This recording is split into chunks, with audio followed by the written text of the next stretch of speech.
Movie शुरू होते ही हमें एक यूनिवर्सिटी दिखाई देती है जहाँ पर एक तीन लड़की अपने बॉयफ्रेंड का इंतज़ार कर रही थी। उनका बॉयफ्रेंड एक फुटबॉल टीम का मेंबर है। इस वजह से वो तीनों लड़के बहुत खुश हो गया था कि उनके बॉयफ्रेंड एक पूरे कॉलेज में फेमस एक फुटबॉल टीम का मेंबर है। उनके वजह से हम लोग भी फेमस हो सकते हैं। काफ़ी इंतज़ार करने के बाद वो तीनों लड़के दिखाई देते हैं। वो लड़कियों के पास आता है, डांस वगैरह करने लगता है। उनमें से दो लड़के लड़कियों का ड्रिंक में कुछ मिला रहा था। वो दोनों लड़के धीरे धीरे बेहोश होने लगे। उनको पकड़ के ले जाता है वो दोनों लड़के कॉलेज के बाहर। लेकिन जो एक लड़की बची थी मैरी और उसका बॉयफ्रेंड उली का दिया हुआ ड्रिंक मैरी नहीं पीती है। मैरी को कुछ शक होने लगती कि उसका दोस्त कहाँ गए हैं। मैरी ढूंढने लगती तो उसके दोनों दोस्त दो लड़के ज़बरदस्त उसको लेके जा रहे थे। ये देख के मैरी डर जाती है। उसके पीछे विली आता है, गुस्से में उसको धक्का दे देता है। उसका सर टेबल से जाके टकरा जाता है और उसके सांसें बंद हो गई। विली को लगता है मैरी अब इस दुनिया में नहीं रही। उसको एक ट्रंक में बंद करके उधर से भाग जाता है। फिर धीरे धीरे ये सारे न्यूज़ पूरे कॉलेज में फैल गए कि एक लड़की गायब हो गई। उसका अता पता कहीं नहीं है। वो जिंदा है कि मर गई किसी को कुछ नहीं पता। फिर हमें 30 साल बाद की सीन दिखाई देती है जहाँ पर सेम तीन लड़कियाँ एक रूम में बैठी थी। उनमें से एक लड़की ये सब कॉलेज में 30 साल पहले जो मैरी के साथ हुआ वो सब कहानी बता रही थी। लेकिन उधर से उनमें से एक लड़की कहती है, सैम, जिसका नाम सैम होता है, बल्कि ये तो ब्लडी मैरी की कहानी जैसा हो गया। मतलब उसका नाम मैं 3 बार शीशे के सामने लूँ तो वो लड़की मेरे सामने आ जाएगी। वो लोग ऐसे ही मजाक कर रहे थे। और वो दिन उन लोग का फेयरवेल पार्टी था यूनिवर्सिटी में। उन लोग को ब्लैक लिस्ट कर दिया था। इस वजह से वो लोग पार्टी एंजॉय नहीं कर रहे थे। वो तीनों लड़की घर पर ही मस्ती कर रहे थे। फिर जब सोने का टाइम होता है, सैम मजाक में सोचते सोचते ब्लडी मैरी ऐसे बोल देती है। फिर हमें वाकई में एक लड़की दिखाई देती है जो कि उन तीनों को उधर से ले जाती है। अगली सुबह उस घर में कोई नहीं होता है। सैम का डैड पुलिस में रिपोर्ट कर देते हैं। सैम के डैड बहुत पहुँचे इंसान है। उन पुलिस वाले उनका बात सुन लेते हैं। उन लोगों को ढूंढना जल्दी। लेकिन कुछ घंटे बाद सैम अपने घर आ जाती है। वो अपने पेरेंट्स से बोलती है कि हम लोग एक यूनिवर्सिटी का स्टोर रूम में पहुंच गए थे। हम लोग उधर से भाग भी नहीं पा रहे थे। हम लोग जैसे तैसे खिड़की से कूद के उधर से भागे। हमें समझ नहीं आ रहा था हम क्या करें। सैम बहुत डिप्रेस्ड हो गई थी।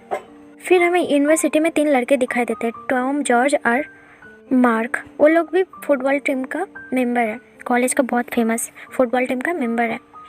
सैम जब रेस्ट करने के लिए अपने रूम में जाती है, उसको मैरी का आत्मा दिखाई देता है जो कि उसको ही सिर्फ देख रहा है। वो देख के बहुत डर जाती है। फिर धीरे धीरे असली खेल शुरू होता है। जो हमें 3 लड़के दिखाई देते हैं, टॉम, जॉर्ज और मार्क, उनका धीरे धीरे मर्डर होना शुरू होता है। सबसे पहले जॉर्ज का मौत होता है। जॉर्ज भाप लेने के लिए बाथरूम में जाता है। टेम्परेचर एकदम लो था।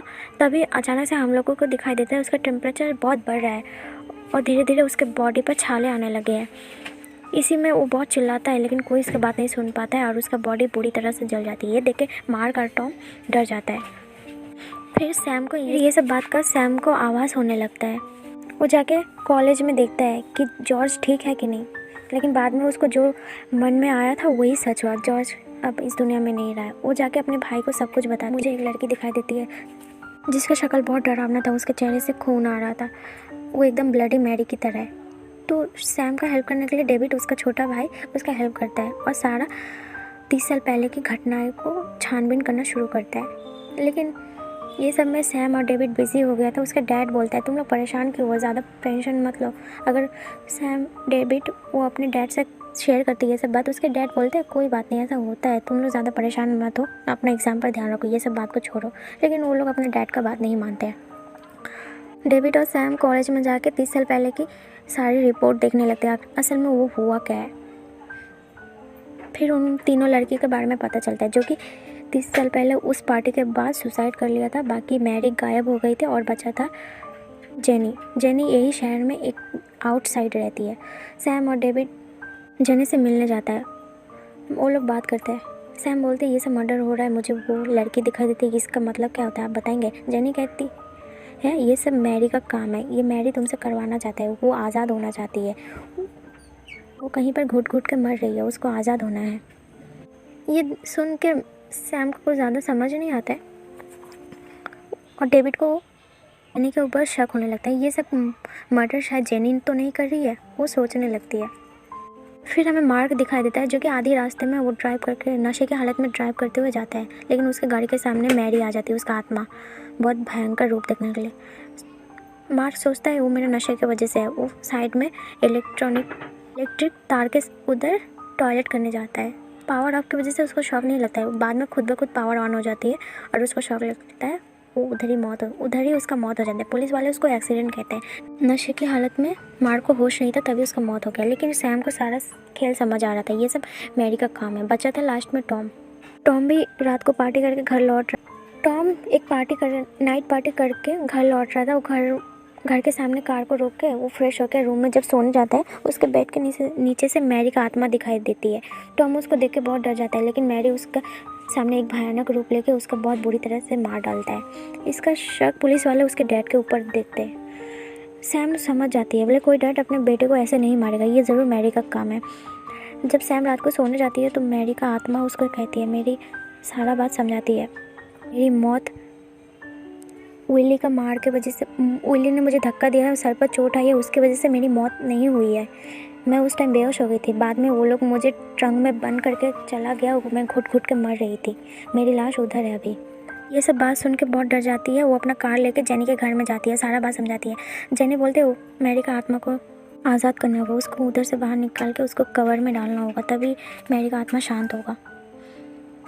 फिर सैम और जेनी डेविड को लेके उस कॉलेज में जाता है। उधर उसको मैरी का आत्मा बहुत बुरी तरीके से मिलता है।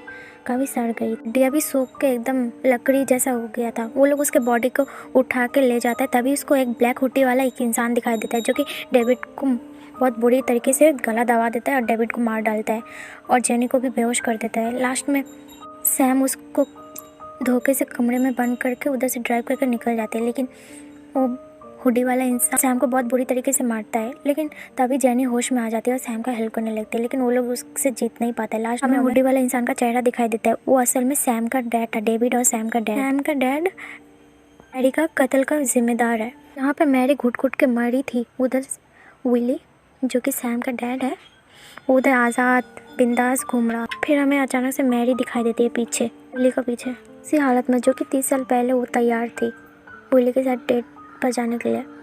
एकदम खूबसूरत सी जवान। ये देख के विली बहुत डर जाता है। मैरी अचानक से उधर कहाँ से है, फिर उसके पास आके फ़ायदा उठाने जाते हैं तो लो उठाओ, लेकिन विली डर से कुछ नहीं बोल पाता है।